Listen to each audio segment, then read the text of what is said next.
quero desejar a paz e a graça de Cristo Jesus, queridos irmãos e amigos. E venham falar mais uma vez da mensagem, da razão da minha fé. Não existe cristianismo sem Cristo, não existe o Evangelho sem a mensagem da cruz, e não existe perdão, irmão, sem arrependimento. Você pode viver uma vida inteira na igreja sem conhecer a Deus. Então devemos refletir sempre no que a palavra de Deus tem nos ensinado. E eu venho mencionar aqui hoje o Evangelho de Jesus Cristo. Eu venho falar aqui dos ensinamentos de Jesus que transcendem todo o tempo. Esses ensinamentos que estão na Bíblia, de fato incrivelmente atuais e têm um poder transformador nessa presente era. Mesmo em 2021 podemos colocar essas palavras de Cristo em prática no nosso dia a dia. Jesus veio a este mundo com uma missão clara: buscar e salvar os que havia perdido. E o que deixa bem claro no Evangelho de Lucas, capítulo 19, versículo 10. Que notícia boa, né, irmão? Cristo veio resgatar a humanidade da morte eterna. Então, tanto eu como você somos hoje resgatados pelo sangue de Cristo lá na cruz. A mensagem da cruz é muito forte para nos salvar.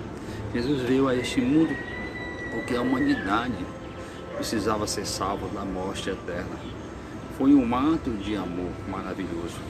Cristo deixou as cortes celestiais e toda a sua glória para assumir essa frágil natureza e morrer numa cruz por mim e por você. Irmãos, tudo isso Ele fez por amor. Se não é motivo de alegria e conforto para nossas almas, eu creio que mais nada poderá nos transformar, nada mais poderá mais nos deixar alegre, pois somos salvos pela graça de Deus, independente das nossas boas obras, ou seja, de nossas boas ações ou boas condutas. Nós somos salvos pela graça. Essa salvação é recebida pela fé em Cristo como prometido Cordeiro de Deus.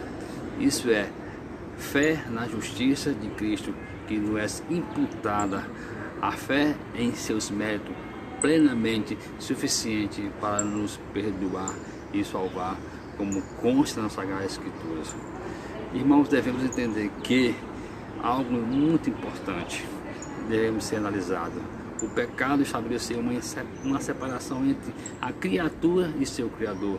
Isaías 59, versículo 2 diz que os nossos pecados nos separou de Deus e que as nossas maldades escondeu o rosto dele de nós, e é por isso que ele não nos escuta, por conta dos nossos pecados.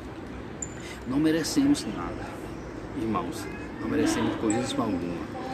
Nós merecemos sim a condenação eterna por conta das nossas maldades. Ai de nós, se não fosse Cristo a pagar o resgate por nós, por nossas vidas, por nossas almas. Então, irmãos, vamos de fato vencer esse abismo. Jesus deveria vir ao mundo, tornando-se o elo entre Deus e a humanidade, para livrar do abismo eterno da condenação eterna. O segundo ponto é que em João 14, versículo 6 diz: Jesus, eu sou o caminho, a verdade e a vida. Ninguém pode chegar até o Pai senão por meio de quem? Por meio de Cristo. Devemos entender que Cristo é o caminho. Não são vários caminhos, mas somente um caminho. Muitos têm distorcido e ensinado outros caminhos, ensinando doutrinas falsas e doutrinas enganosas.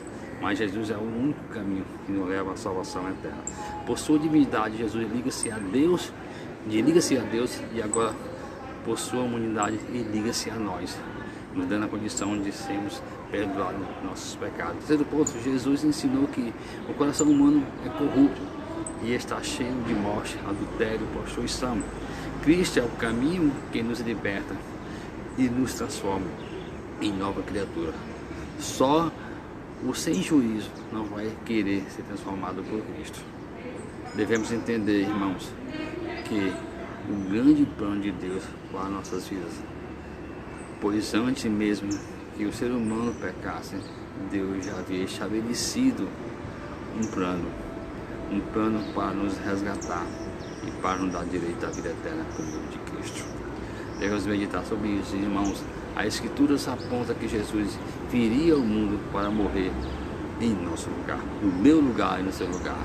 E hoje somos salvos exclusivamente pela graça de Jesus. Então, quando o pecador, pela fé, aceita a Cristo como seu Salvador pessoal, a justiça de Cristo lhe é imputada e os nossos pecados são lavados no sangue de Jesus Cristo.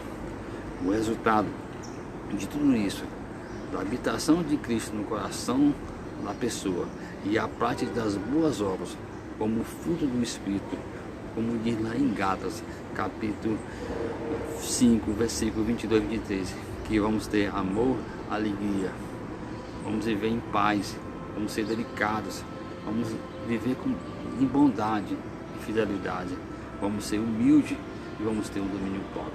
Tudo isso é sentimento do fruto do Espírito de Deus. Essas características é de uma nova pessoa em Cristo. Vida que a cada dia vai se alinhando aos ensinamentos de Cristo Jesus. Então devemos entender que a grande notícia do Evangelho é que não fomos nós que escolhemos Cristo, mas Ele que nos escolheu e nos destinou à salvação em nome de Cristo. Qual vai ser a minha decisão agora? Qual vai ser a minha atitude agora? Agora que compreendi o maravilhoso plano da salvação, nós desejamos confiar unicamente nos métodos de Cristo para sermos salvos. Também, irmão, desejo, pela habitação de Cristo em nosso coração, produzir os frutos de arrependimento e assim glorificar o seu santo e glorioso nome. Então, irmão, ore hoje, irmãos, e peça a Deus sabedoria.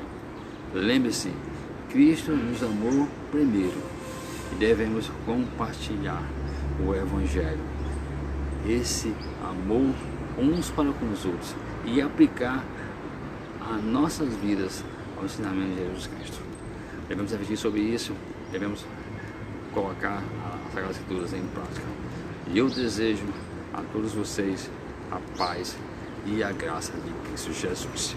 Que Deus abençoe ricamente cada um de vocês e possa refletir sobre a palavra que pela graça somos salvos em Cristo Jesus.